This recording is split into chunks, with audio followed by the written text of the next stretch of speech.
A very good evening to you. It is the 9th day of the month of December, the year 2021. We've remained with less than 20 days before we bide the year 2021. We say goodbye to 2021 and headed to 2022. And tonight we go back in history, just trying to look at what happened on the course of the year, the political happenings, and how probably are they going to shape the politics of the year 2022, which is 8 months away. Tonight we're joined by Mr. Philip Mwangale, a leadership and a governance consultant. We're also joined by Mr. Odhiambo, who is an advocate of the High Court of Kenya. Edgar Kosgei, who is a resident analyst, is also with us on the show tonight, and they're going to take us to help us look into some of these scenarios and their impacts into the 2022 general election. My name is Cornelius Omuse, and I welcome you into this conversation that is also being broadcasted live on our Facebook page, KAK TV Kenya. YouTube is KAK TV Kenya. Keep it here. Gentlemen, welcome to Power Brief tonight. Thank you. Mwangale is a resident here, Kosgei is a resident. Yes. Odhiambo, it's your first time on our show. Yes. And the set of the panel looks sharp. Is it the preparation for Azimio tomorrow? Yes. For or against it? We are very ready. Are you going for it, Kosgei? Azimio? Yes. I should have posted a statement online, like my friend Musalia. Yeah. That I am not going. You'll not go? Yes, but I wish him very well. He should tell us whether he is vying or not.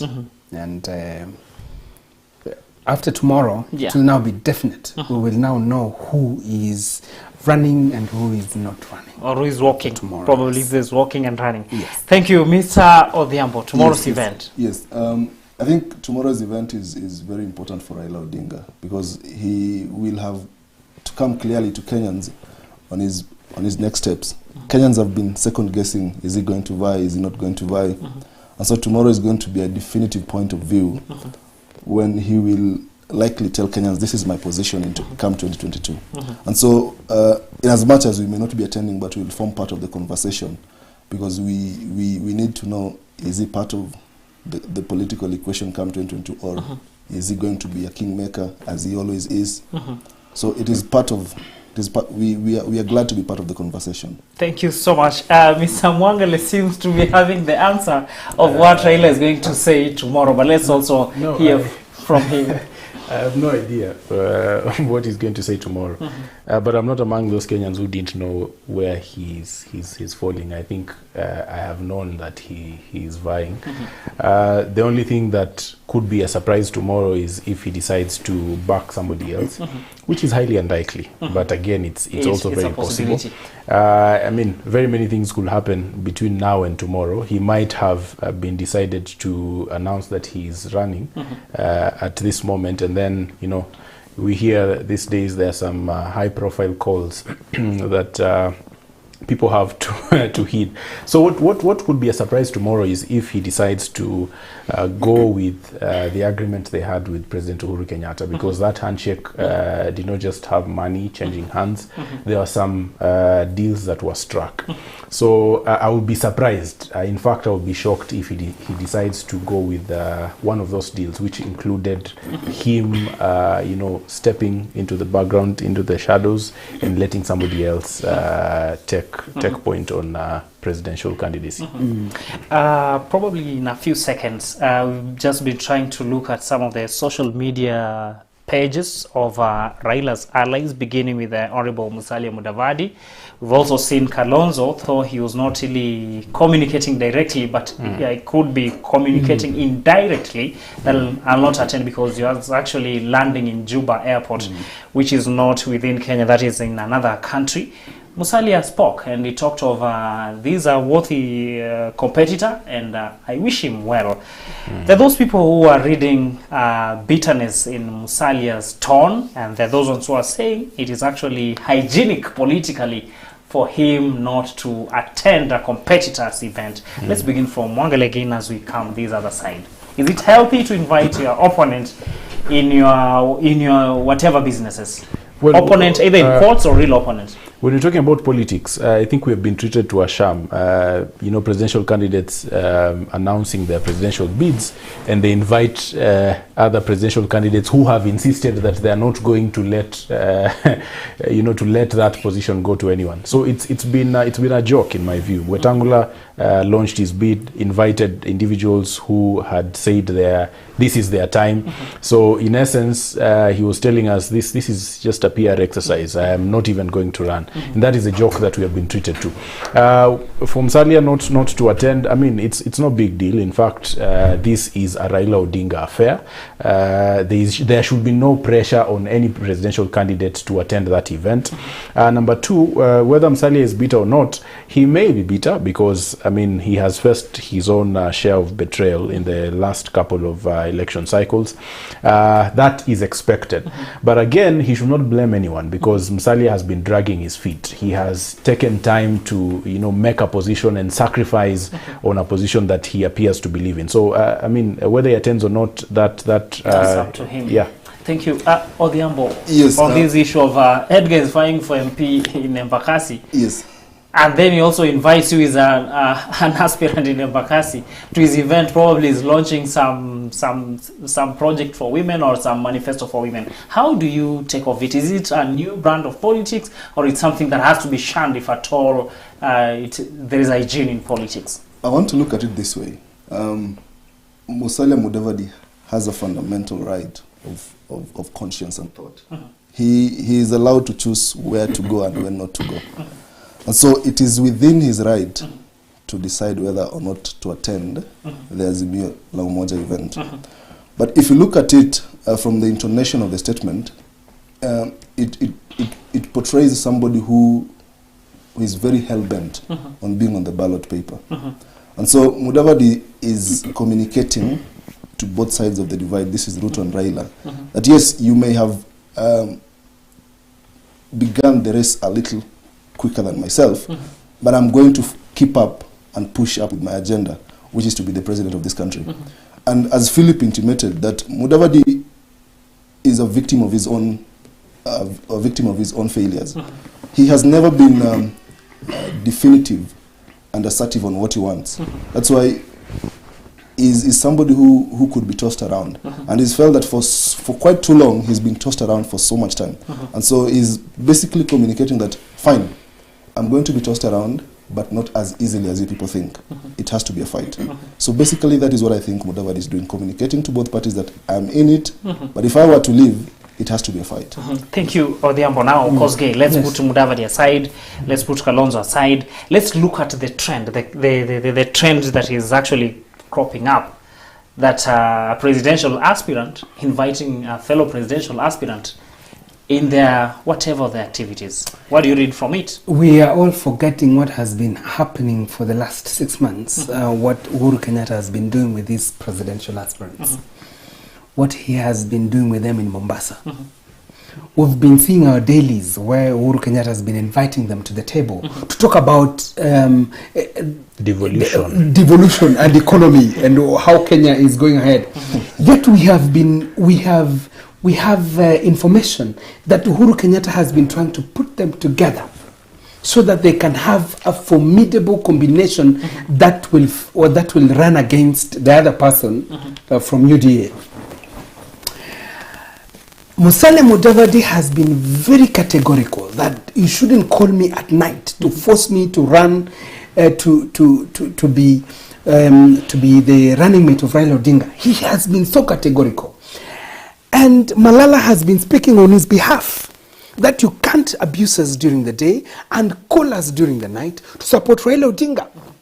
So going to the Azimio la Umoja is like rubber stamping the fact that he is going to be with Raila.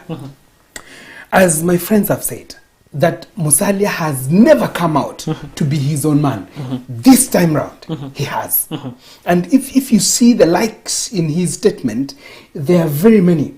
Now, when you look at Kalonzo and Wetangula and Musalia and Gideon Moi, Gideon Moi is forgetting Jirongo in the equation. We'll talk about Jirongo tomorrow. He's also tomorrow, okay. not in this not in a national TV. Those people have decided to go on their own. I told you one thing before we came to set, that Musalia might be knowing something about this. I'm thinking so. That is it.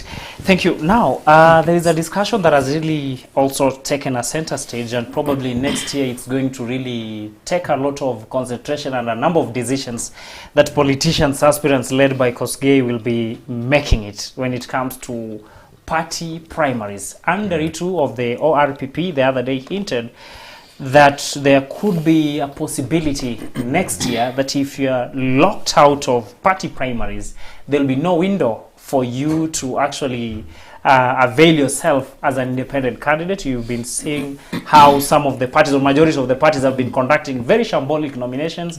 Then from there, someone runs to independent, and then they end up winning. And at some point the other day, Raila was talking about the importance of sticking to the party when even things have gone south, and vie under the party to avoid the enemies penetrating into their parties.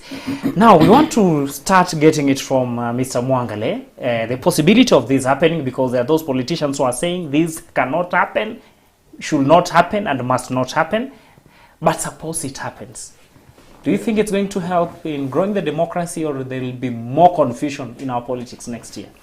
I think operating from an ideal point of view, that is what should happen. Yes. Because for us to grow our democracy, we must strengthen the place of political parties. And I've mentioned before that what we have now is not political parties. We have small and medium enterprises. MSMEs. Yes, with the exception of one or two parties that have risen above the smaller ones. So what should happen is that the politician should be more interested in the health of their political party rather than watching out for, or shopping for these other smaller parties. What has been happening in the past is people would, do their own business and wait for political party nominations. They would mess up the political party nominations, knowing that if I don't get it here, there's these small briefcase parties that some individuals have registered, knowing full well that they will cash in during the nomination stage. So if politicians were keen on growing their political parties, then that means that you will be in a political party on ideology. So that if you do not get it in that political party, and we are assuming that the process will be free and fair, then you wait for another chance, meaning that the person who would have been nominated would be the better person. So in my view, we should get to that point where you are done on nomination stage, you focus on growing the party, on checking the party systems, and not jump to another political party or run independent. I think that would be best for us if we need to build our political parties. Where do we begin from? Mr. Odhiambo, Mwangale has raised very important points here, that actually the hygiene and the health of the parties. But still, if under Ritu's department, this one of the ORPP, moves forward and actually instills that directive, there are those people who say that before, in some parties, before you get the nomination certificate, you have to ensure that you're in good terms with the wife of the party leader, probably the firstborn or the favorite child, the handlers of the party leader, probably sometimes even the driver. And by the time you reach now to the heart of the party leader, at least 30 million could have gone just to ensure that something is done for you to be given a certificate. Yeah, looking at it, it is very clear that in our country we are missing the point. And I want just to pick it up from where Philip has said. Philip has said what you have SMEs. And then I just want to buttress that and say what you have are political motor vehicles, where people basically get into parties to capture power, but they are not motivated by these parties on the basis of what on the ideology of that party, the ideology that party espouses. So, for instance, somebody would be at ease joining TNA for the purposes of securing power in central Kenya. After that, he is very content. But then again, getting back to your question, you see, for our political parties to be sound, the political parties themselves need to have structures that assure party members that build confidence among the party members that regardless of anything that happens in the nomination process, I will be very certain that this person actually deserves the ticket as opposed to myself. So it boils down to the structures within the party that build confidence among its members, so that there are no ruffles and buffles about what happens and what doesn't happen. I'm just receiving a question from someone here called Wafula, all the way from Bungoma. He's talking of, ask the panelists, and I think this question now will go to Kosgei, that if the Independent Electoral and Boundaries Commission usually has troubles in conducting general elections, how do you expect a political party to probably conduct anything near a free and fair and transparent party primaries? He's called Wafula, right? Yeah. Thank you very much for your question. I'm going to face nominations in April. And guess what? Yeah. It is actually difficult to run nomination in a party that does not have money, a party that just has a few components to make sure that there is an election of candidates. So it is actually difficult first to run a party. It is actually difficult to first put in place people who will run the nomination. So it is quite difficult. IEBC with 50 billion, is it? Close to 42 billion, tries to come up with free and fair. What about a political party that has nothing, like Tujibebe Party, the one that is found in central Kenya only? So for me, there are fears. There are fears that even it will be stolen. In my party, the one that I am using as a vehicle, the party leader has promised that if you fail here, then we'll have a tribunal to look at your case. After you get after the tribunal looks at your case, and if you fail well, then you're going to have a state appointment. Then that is going to encourage you to stay put. You know, people should be encouraged to stay put and to push the ideologies of the party. But we are not yet there. Political parties belong to the people. They are funded by the public. Your taxes fund political parties. ODM is yet to be given its billions. I don't know whether Jubilee has been given their billions from You are your in Jubilee, you stand a coffers. better position to tell us before you move to UDA. I'm yet to know. Yeah. I'm yet to know. We shifted.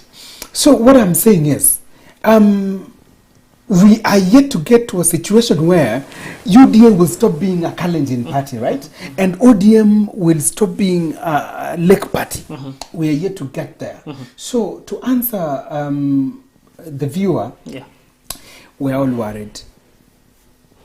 Thank you. That is All all about right. political parties. It seems to be a headache because no proper answer or no proper direction came from Wangale, from Wakili Odhiambo, and also from But we Kosgei. have given proper Exactly. direction. Yes. And just to add on to what we've said, IBC provides support to political parties. Sure. So while IBC may fail largely to deliver free and fair elections, we've had instances. It will not be the first time that IBC is supporting political parties to do nominations. We've had parties that have done clean nominations.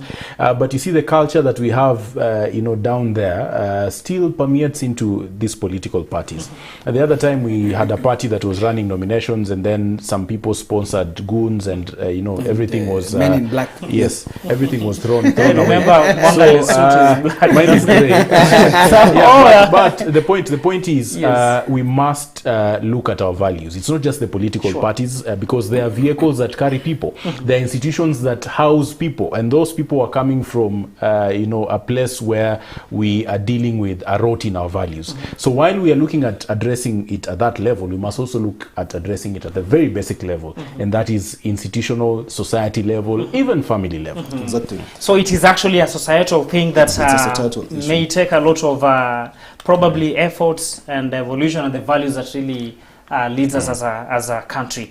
It takes us to something else. We go back to history in the year 2013 when President Uhuru Kenyatta and his deputy William Ruto were running for presidency.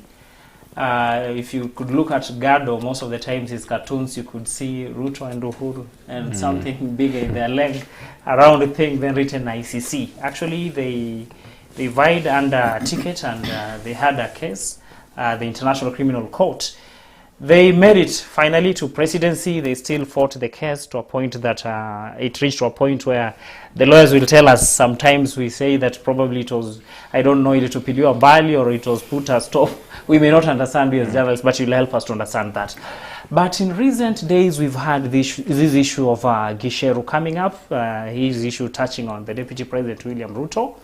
And a few days ago, I think even yesterday, we saw legal advisor to the Deputy President, that is Korir Sung'oei. He was in with Karim Khan, yes. and they were talking of justice in everything that the ICC does. But we wish to know from our panelists tonight, the issue about the ICC. Are we foreseeing a scenario where this issue will come back moving to next year, and probably does it stand a chance to have another emotional impact into the decisions of the elections? Wakili? My views with the ICC then were that we should not have moved that direction. Perhaps we could have taken the chance to put pressure on our systems to deliver justice to the victims of the post-election violence and for the country at large. But now that we headed that direction, I think when Uhuru Kenyatta and I think all the suspects were celebrating on different levels, we didn't know what had happened in the background. Sure. And some of us had suspicions on what could have happened. But the fact that some people are now coming out to confess that they actually participated in, subverting the ends of justice is very unfortunate. But to answer your question directly, it is very possible that that would be awakened, and especially for Deputy President William Ruto. I do not think that lawyer Gicheru had sleepless nights and therefore was beaten by his conscience and decided to surrender himself to the ICC. I believe there was something else. Yes. If you are given a certain amount of money, you might have a change of heart on some things. So that is a possibility. It's also possible that this would be awakened early next year. It might not get DP William Ruto convicted at the ICC, but just adding additional baggage on him is going to be a big deal. And I have laughed at those on UDA's camp. They have been crying about the rule of law, constitutionalism, which they had not been doing before. But I've told them that these things you are now urging us to support you on could be a noose that you're tightening around your neck. Because next year, those who are now, and people in UDA are surprisingly very active on the rule of law, next year when now those charges, if the charges would be awakened, the question would be, should we have an individual who is facing charges of that magnitude, running for office? And UDA's position right now is that we should not. So, and that is what I'm saying, they are tightening a noose around their neck. So if we are to proceed in the manner that they are saying we should, then if DP William Ruto's charges are activated at the ICC, then we should follow the same path. But again, I must also be very realistic that we know where the prosecutor, the ICC prosecutor, was before he became prosecutor. And I doubt that he has broken off those ties. He may be impartial, yes, but yeah. So you're saying human is human. And probably in future, if I'll have you representing me or Odhiambo and then you rise to somewhere there, I should consider myself safe? We are very integrous people. Yes. Yeah. But the bottom line is that we are human. That's what no, we are Wangal human, is trying but, to admit. I'm looking at the track record. I'm looking at how these people have dealt. If Khan was part of the team, and these things, and I can tell you for sure that he it's not like he was not aware. He knew these things happened. Thank you. We'll be getting... Okay. Just to build up on what Philip is saying, the ICC issue is an emotive and a very murky issue. Looking at it in the aspect that a potential presidential candidate still has the halo of the ICC hanging over him. For the DP, it means that he is in between a hard rock and a hard surface. Already he is faced with issues locally, where he's been portrayed as a priest of corruption, as somebody who has wealth that is unexplained, extreme levels of wealth that are explained. He's been portrayed as an abrasive character who doesn't look at any other thing apart from his own ambitions and interests. And so when the picture of the ICC is also brought together, it's another clamping altogether to his ambitions. And what that means for the DP, he has to navigate over a lot of issues. And so for his competitors who are pushing this agenda, the goal may not be to take him back to the ICC, but the goal may be to derail him, make him slow down on his seemingly fast-paced movement. So as a diversionary tactics. Exactly. There has to be, what these people could be doing is setting up a control mechanism, because we must accept that the DP had taken the country politically to a different level. He had begun his narrative quite early, and he made people resonate with his narrative. So that what is coming right now from the other part is a reaction to the DP's approach. Many thanks, Odhiambo. Yes. Kosgei will have his input as soon as we come back from a quick commercial break. Tonight we are looking into some of the touchy issues that stands a chance of actually tilting the 2022 succession politics to either of the directions. And we have Mr. Brian Odhiambo, an advocate of the High Court of Kenya, Philip Mwangale, and Mr. Edgar Kosgei. The two of them are our resident analysts who are helping us find alternative ways of looking into these matters. Keep it here on KAK TV.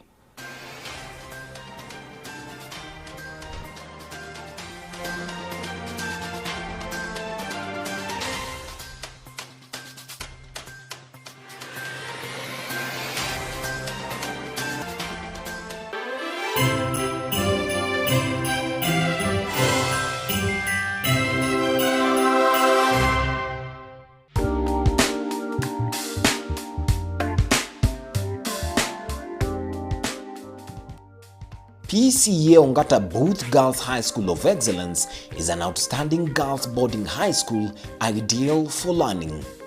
Located in a quiet and serene environment in Ongata Rongai, Kajiado County. The school aims to produce highly qualified students who will be readily admitted to world-class high institutions of learning and graduate into outstanding citizens of integrity. Our school is an excellent school which has all the facilities. We offer quality education in conformity with the Ministry of Education. We have very professional teachers. The main reason to have this school here is to empower the girl child here around this area, nationally and even internationally. Founded and grounded on Christian values, discipline is one of its fundamental values.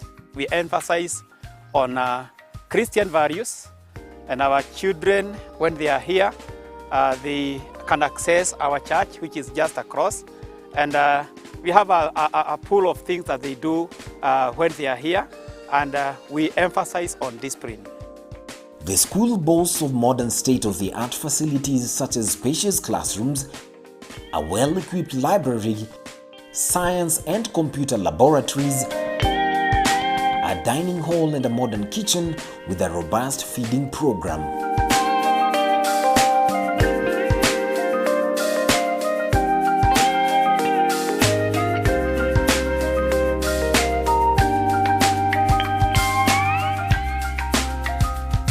We take keen interest in nurturing students' talents, hence our semi-Olympic sized swimming pool and spacious fields. We are appealing to you once again that you give us the girl and we will give you back a holistic lady of dignity and integrity. This is PCEA Ongata Booth Girls High School of Excellence. Faith in God, this is knowledge and excellence.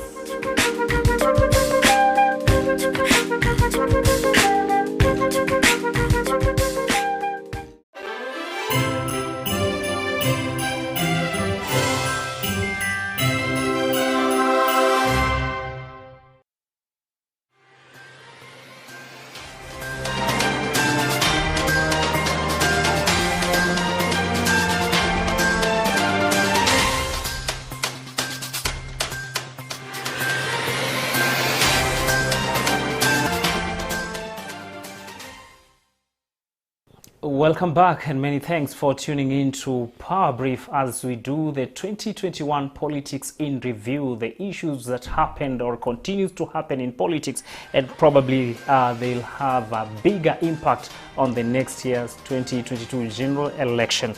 Gentlemen, before we went for a commercial break, we were on the ICC, and Philip and Brian had given their submission or also their view. It was remaining Mr. Edgar also to bring out what he thinks and probably the impact of this case to the arithmetics of 2022 politics.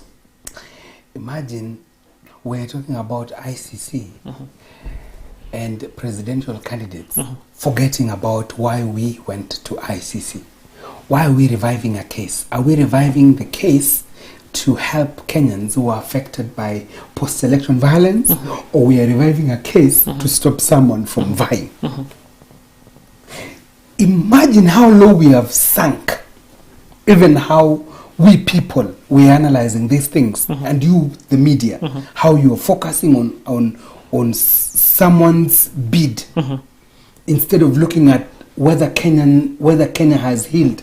How many people are affected in Kisumu, in Eldoret, in Kericho? How many people were sent away? How many people left property? There's a friend of mine who told me that he left property in Naivasha. He just left it and went back.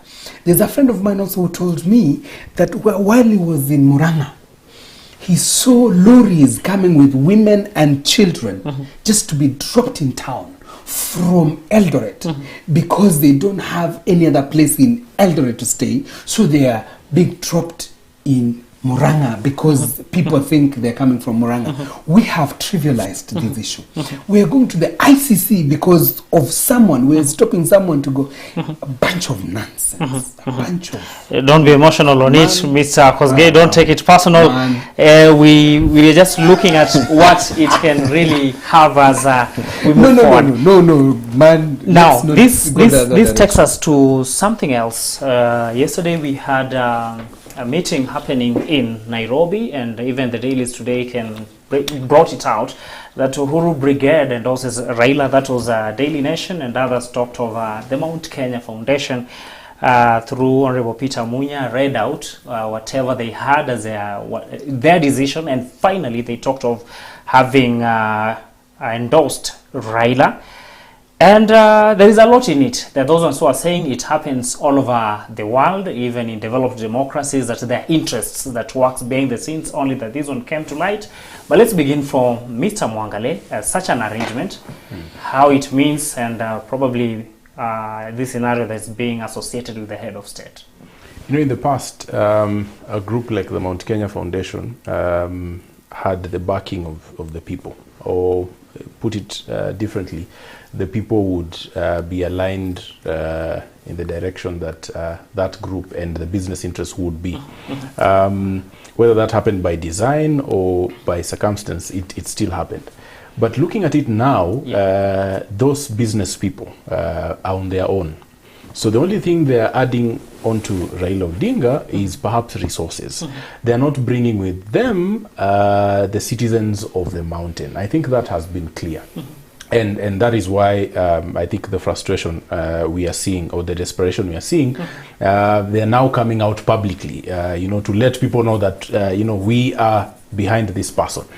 The other bit that I am very uncomfortable with is the fact that we are not just looking at business interests. There's nothing wrong with having business interests, but we're looking at parochial business interests. We are looking at people who are intent on marginalizing power, not even to their communities, because when Kikuyu is in power, you can very well be sure that you have Kikuyus who are suffering even more than any other part of this country. So they are marginalizing power for the sake of their selfish interests. It is nothing to do with the people. So that is unfortunate for me. Number two, and I've mentioned this before, whoever Uhuru Kenyatta, the president, supports in 2022 will fail. That is a given. that is a given, and he has expressed that he is supporting Raila Odinga unless something changes tomorrow. But Uhuru Kenyatta has lost the capital. People are tired with him, with the exception of a few individuals who still want to convince him that he is on the right path with Kenyans. But if Uhuru Kenyatta supports Raila Odinga and continues to do that, Raila Odinga is going to lose even the support that he has gained over time. Because people are tired. People are tired with this regime. People are tired with what we are now dismissing as the deep state. But we must look at it very keenly, because these are people who are intent on stifling our voices. We will vote, but they will choose differently. While a few individuals from the Raila Odinga camp are saying you have benefited from the deep state, you have stolen elections, now it is our time to be supported. We are trying to entrench a culture that will be disastrous for this country. Thank you so much, Mr. Mwangali. Let's also get Mr. Brian Odhiambo regarding this arrangement that we are seeing it in the dailies. I want to ask myself, we are in 2021. We have had so many elections before. At any given point during these electioneering periods that were in the past, did this foundation or the Mount Kenya Foundation come out clearly? Had they, even during the 2017 election or the 2013, were they so clear on who they are supporting? No.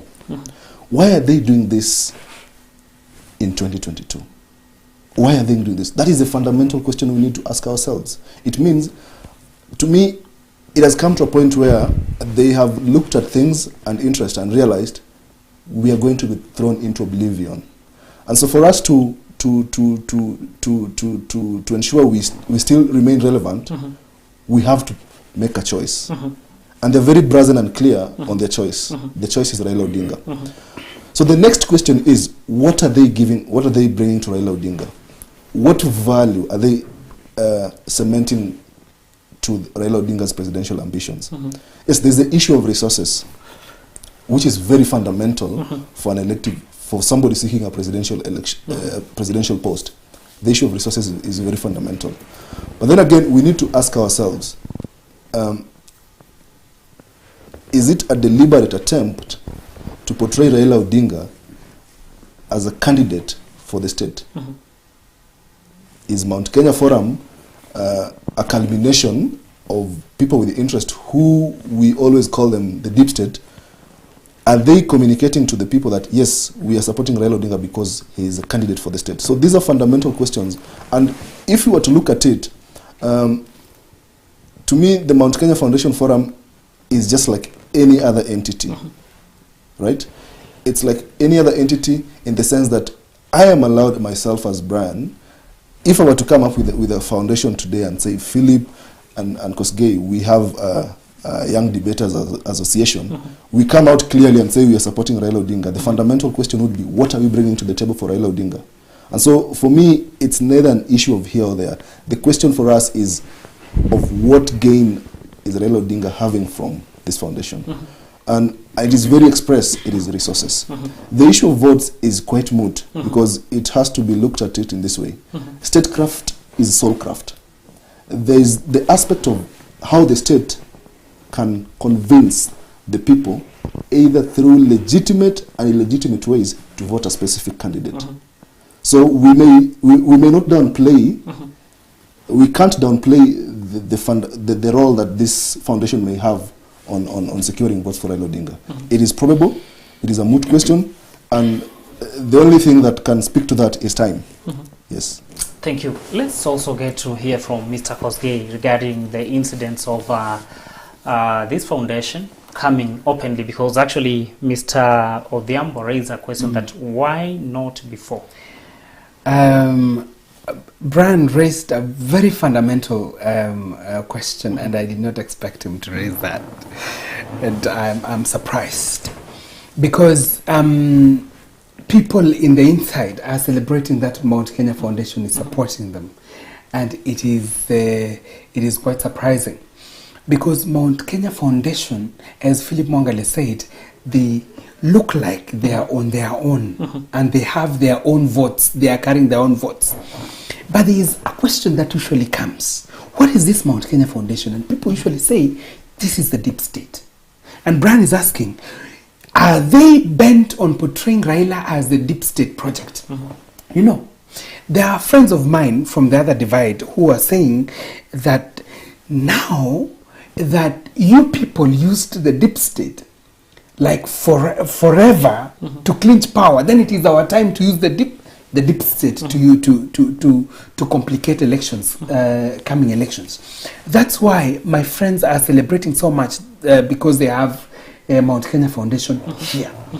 There might be complications in front there. That it might not work the way it worked before, because the deep state and the people were together, and the deep state had not been discovered that it was even working, because Raila before formed a parallel tallying center, a parallel way of countering the sitting government, but he never succeeded. Now he has to get the deep state. That is what people around him are saying. He has to get the deep state. But the question is, as Mwangale said, whoever is supported by the sitting president, is he going to win? Why are they so desperate in telling Kenyans that he is a state project? Like Uhuru Kenyatta in 2002.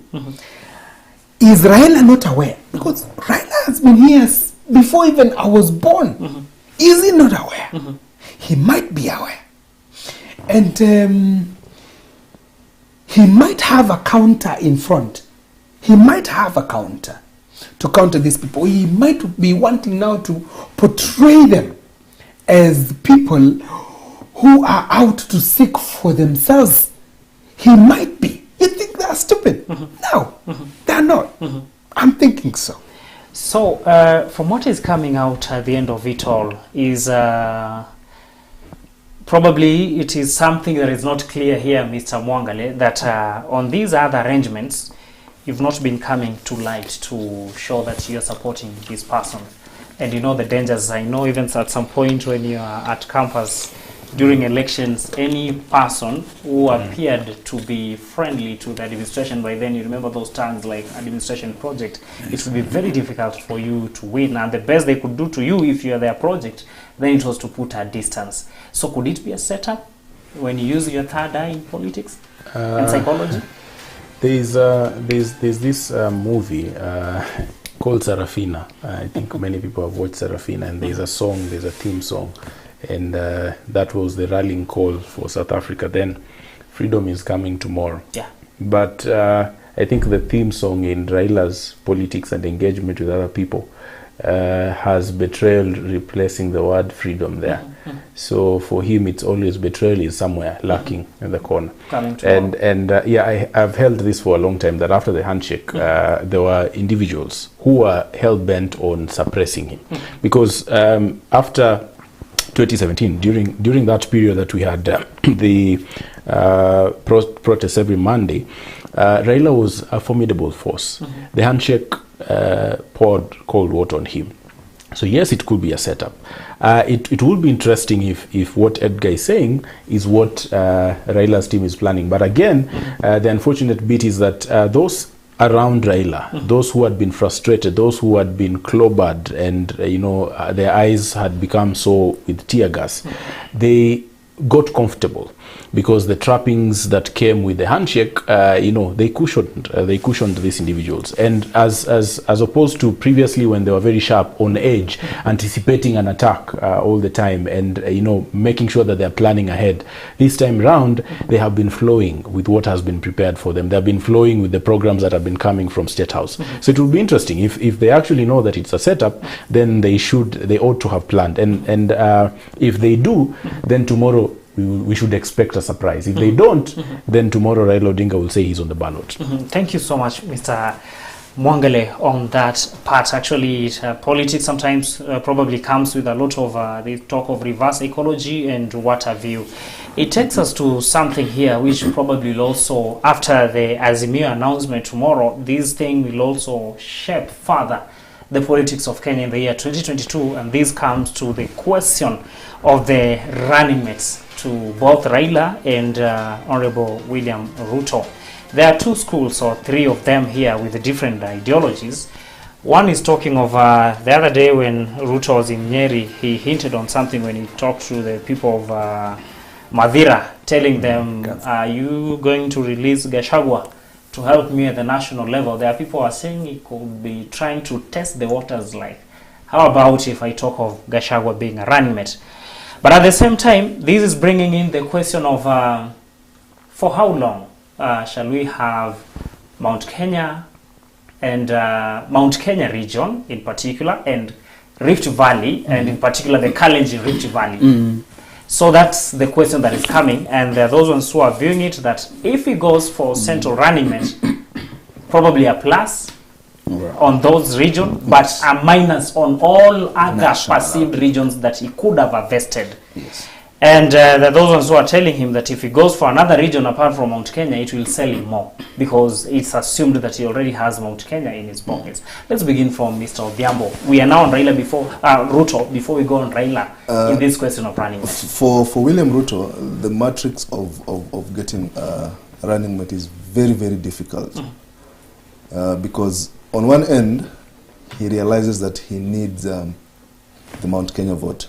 And how do you convince the Mount Kenya vote? Well, it may be said that William Ruto already has the Mount Kenya vote.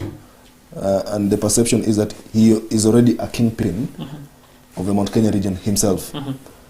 But then history has shown that the Mount Kenya region, to the table they come, what the question at the table, at the negotiating table, is always, what are we getting from this transaction? And so, for the Mount Kenya region, if they were to be assured that we are going to have a running mate, they would feel comfortable under William Ruto. But then again, what does that portray for the national picture? To me, if I were to advise William Ruto, the issue of regions in determining his running mate would be null and void. For me, I would look at it in the aspect of gender, right? Because we have for so long downplayed the issue of a female running mate.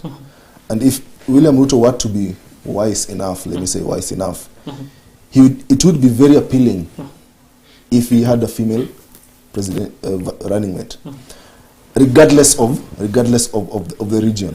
That would bring a different matrix altogether to the table.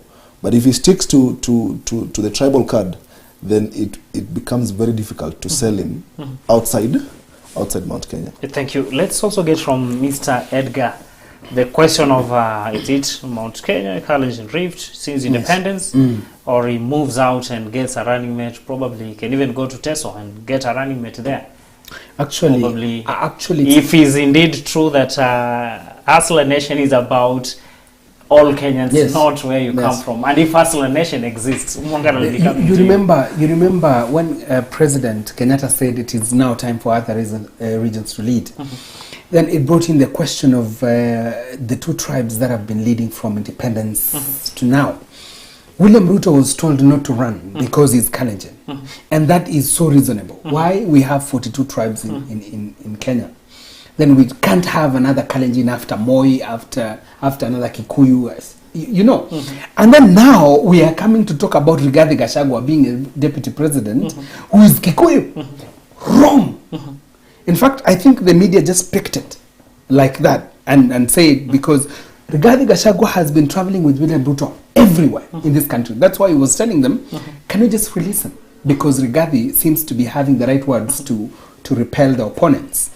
This time round, William Ruto is not going to choose a running mate for himself. It is going to be the UDA party. I'm speaking like that because I know. You're a member. 2, William Ruto, the party might not pick a man. He's right. He's right. Might not pick a man. It's going to pick a woman. And number 3, to show that the youths matter in this country, might pick a lady. Yes. And number 4, you might not be knowing the running mate of William Ruto now. It will not be the lady from the governor for Kirinyaga.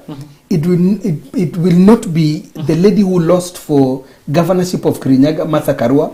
It will not be someone you know. It will be a Mama Mboga. It will be a Mama Mboga, so that the hustler narrative will be a reality in this country. We are tired with the Kalenjin and Kikuyu matrix.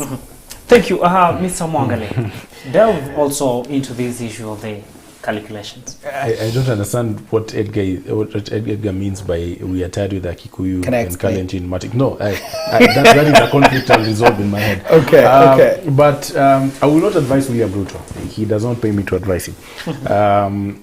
But I am very certain that William Ruto has already made a decision on who his running mate will be. Whatever people will say, the only thing that could complicate that decision is if Musalia Mudavadi and Kalonzo Musyoka join his camp. Then he will. He might have to change his mind. But I think he has already made up his mind. But for me, it's unfortunate that we're only discussing two candidates. We have several candidates that have said they are going to vie for president. Yes. With the exception of one who I think is a joker, but I will not mention his name now. Yeah. But I think for me, it's important that for all these presidential candidates, the decision to have a running mate is not based on numbers solely.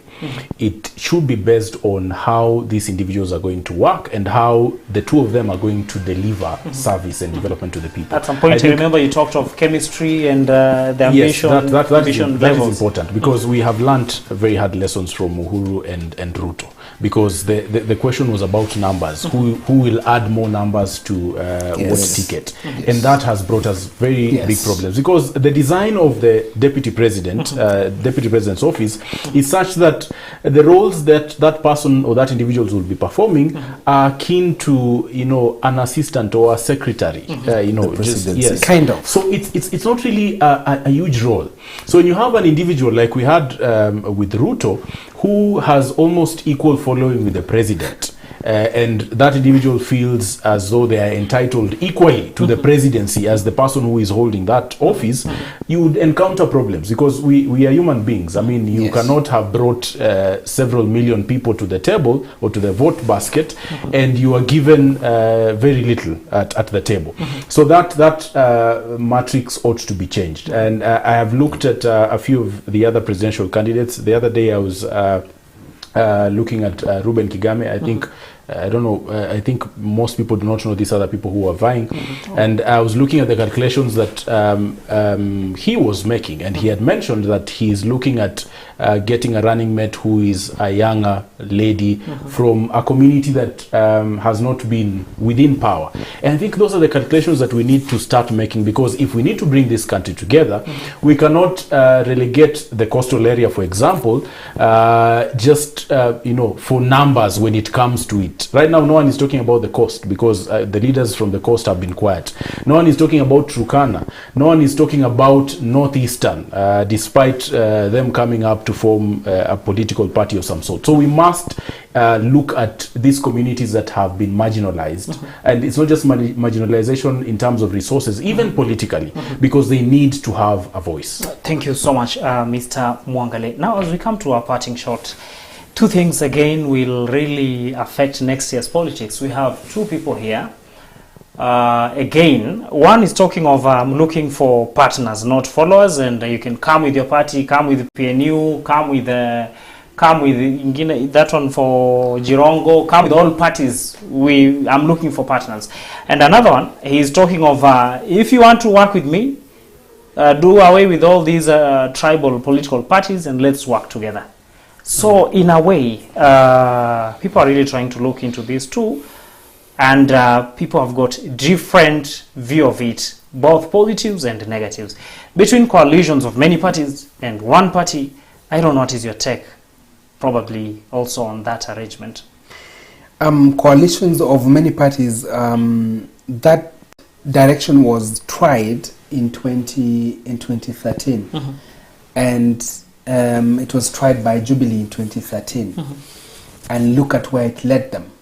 Now, in 2017, they decided to bring together all the houses and to form one house, and they went in as one party. So they were able to speak with one voice, they were able to run with one uniform, and they were able to legislate in parliament that way.